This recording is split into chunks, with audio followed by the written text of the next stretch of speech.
सवाल यह नहीं है कि आप धन को बाहर खोजते हैं, परंतु अगर आप धर्म को भी बाहर ही खोजते हैं, तो बात वहीं की वहीं है। कोई फ़र्क ना हुआ। स्वाभाविक तौर पर आप शक्ति खोजते हैं, पद खोजते हैं, राज्य खोजते हैं और यह खोज आपके बाहर के जगत की है।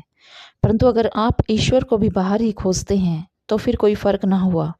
बात वहीं की वहीं रह गई। जो बाहर खोजता है उसकी आँख भीतर नहीं पहुँच पाती, फिर चाहे बाहर वह कुछ भी खोजता हो।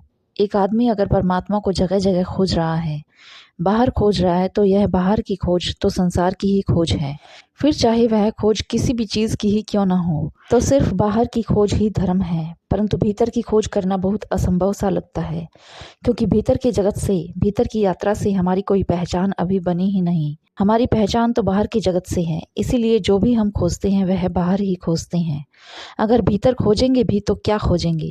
भीतर तो अज्ञात है। बस एक ही बात हो सकती है, वो यह कि बाहर की खोज अगर व्यर्थ दिखाई पड़ने लग जाए, तो बाहर से आँख अपने आप भीतर लौटनी शुरू हो जाएगी। तो महत्वपूर्ण बात यह है कि जहाँ हमें सार्थकता दिखाई पड़ती है, वहाँ हमारी आँख अटकी रहती है, वहीं हमारी आँख लगी रहती है। जहाँ हमें अर्थ दिखाई पड़ता है, मीनिंग दिखाई पड़ता है, अगर वह मीनिंग दिखाई पड़ना बंद हो जाए कि वहाँ कोई अर्थ नहीं है, तो हमारी आँख बदल जाएगी, सोच बदल जाएगी, फ़ौरन बदल जाएगी। और जहाँ हमें दिखाई पड़ता है कि अर्थ है, वहीं हम बंधे रह जाते हैं। इसे आप एक छोटी सी घटना से समझें। एक रात एक जंगल में से दो साधु निकल रहे थे। जैसे ही सांझ ढलने लगी और सूरज ढलने लगा, उन्होंने अपने एक युवा सन्यासी से पूछा कि इस जंगल में कोई खतरा तो नहीं है, कोई डर तो नहीं है। वह युवा सन्यासी हैरान हुआ कि आज तक ऐसी बात उसके वृद्ध गुरु ने कभी नहीं पूछी थी। अंधेरे से अंधेरे, बीहड़ से बीहड़, निबड़ से निबड़ जंगल में से भी वे निकल जाते थे, लेकिन कभी उन्होंने नहीं पूछा था कि कोई भय तो नहीं है, कोई डर तो नहीं है। सन्यासी को डर कैसा? वह थोड़ा चिंतित हुआ। आज यह बात मन में क्यों उठी? क्या हो गया? आज कुछ गड़बड़ जरूर है, कोई फर्क जरूर है। थोड़ी देर बाद वे एक कुएं के पास रुके, हाथ मुंह धोने के लिए। सूरज ढल गया था। वृद्ध ने अपनी झोली युवा को दे दी और कहा, जरा संभाल कर रखना, मैं हाथ मुंह धो लूं। तब उस युवक को ख्याल आया कि झोली में जरूर कुछ होगा, शायद कुछ है झोली में, शायद गुरुदेव को इसी का डर है। उसने झोली में हाथ डाला और देखा कि सोने की ईंट है। उसने ईंट को तो जंगल के किसी रास्ते में फेंक दिया और उतने ही वजन का एक पत्थर झोली के भीतर रख दिया और यात्रा फिर से शुरू हो गई। गुरु आया और उसने जल्दी से अपनी झोली उठाई और वे फिर से चलने लग गए। थोड़ी ही देर बाद गुरु ने फिर कहा, जंगल में कोई डर तो नहीं है, कोई भय तो नहीं है। रात घनी होती जा रही है, रास्ता तो तुम्हारा परिचित ही है, कहीं भटक तो नहीं जाएंगे? जल्दी ही गाँव आ जाएगा या नहीं? उस युवक ने कहा, भयभीत न हो गुरुदेव, अब कोई भय नहीं है, मैं भय को पीछे ही फेंक आया हूँ। गुरु ने उसी वक्त घबराकर झोली में हाथ डाला तो वहाँ एक पत्थर का टुकड़ा रखा था।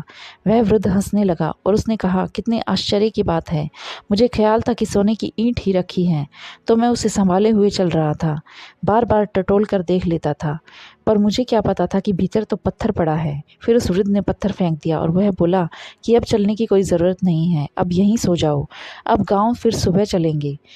उस सोने की ईंट में एक अर्थ था, इसीलिए मन वहाँ बंधा हुआ था, परंतु अब तो वह सोने की ईंट पत्थर की हो गई थी, तो इसीलिए वह रात में वहीं सो गए। फिर कोई भय न था, फिर कोई चिंता न थी, फिर कोई विचार न था। फिर वह झोला एक तरफ पड़ा रहा और वह पत्थर भी एक तरफ पड़ा रहा।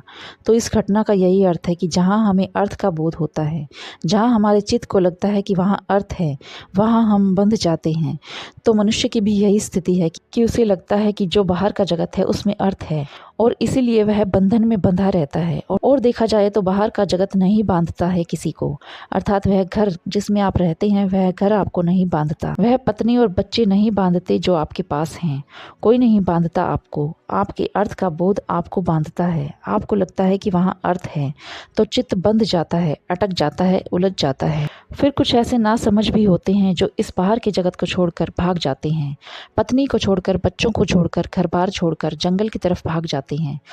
जिसके पीछे हम भागते हैं उसमें भी अर्थ है, और जिससे हम भागते हैं उसमें भी अर्थ है। और अगर अर्थ ना हो तो उससे भागने का कोई कारण भी तो नहीं।